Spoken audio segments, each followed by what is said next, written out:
జై శ్రీరామ్. 2022 నుంచి 2024 వరకు మొత్తం 15 ప్రెడిక్షన్స్ అనేవి ప్రూవెన్ అయ్యాయి. ఆ 15 ప్రెడిక్షన్స్ అనేవి కింద డిస్క్రిప్షన్లో ఇస్తున్నాను. అవి నిజమా కాదా అనుకుంటే కనుక మీరు ఆ డిస్క్రిప్షన్లో ఆ వీడియో లింక్ ఓపెన్ చేసి చూడండి. ఫర్ ఎగ్జాంపుల్ 2024లో మహారాష్ట్ర ఎలక్షన్స్లో బీజేపీ అలయన్స్ వస్తుందని చెప్పడం జరిగింది. అది నిజంగానే జరిగింది. మహారాష్ట్ర ఎలక్షన్స్లో బీజేపీ అలయన్స్ రావడం జరిగింది. ఆ వీడియో నేను డిస్క్రిప్షన్లో ఇచ్చాను.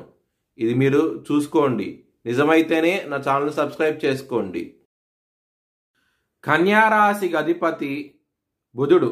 కన్యారాశిలో హస్త 4 పాదాలు, చిత్త 1-2 పాదాలు, ఉత్తర 2, 3, 4 పాదాలు ఉంటాయి.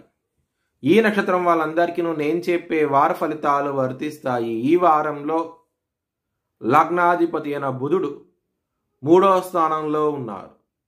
దాని మూలంగా అవమానాలంటూ ఎక్కువగా ఉంటాయి. ఈ వారంలో కొంచెం జాగ్రత్త అంటూ ఎక్కువ తీసుకోండి. సప్తమంలో రాహు ఉన్నారు. 3వ వ్యక్తి ఇన్వాల్వ్మెంట్ అయ్యే అవకాశం ఎక్కువగా ఉన్నది. కొంచెం జాగ్రత్త అంటూ ఎక్కువ తీసుకోండి. అష్టమంలో కుజుడు అధిపతి అయ్యి కర్కాటక రాశిలో నీచబడి ఉన్నారు. దాని మూలంగా మీకు ఇబ్బంది పడే అవకాశాలు ఎక్కువగా ఉన్నాయి. ముఖ్యంగా ధనపరంగా మోసపోయే అవకాశాలు ఎక్కువగా ఉన్నాయి. 2వ స్థానం అధిపతి అయిన శుక్రుడు 6వ స్థానంలో ఉన్నారు. శనితో కలిసి ఉన్నారు. శత్రువులు నశిస్తారు. మీకు చాలా ఆనందంగా ఉంటారు.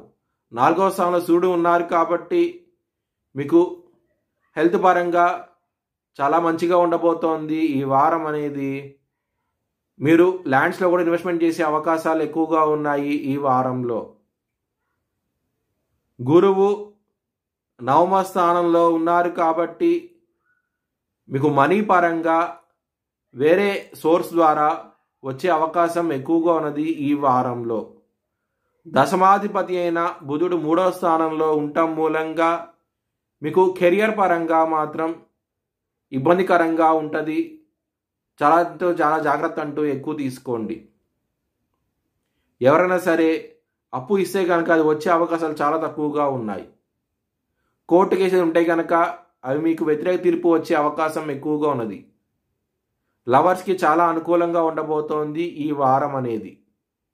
మీ భవిష్యత్ వివరాల కోసమై హెచ్ఎల్ఎన్ జ్యోతిష్యాలను సంప్రదించండి.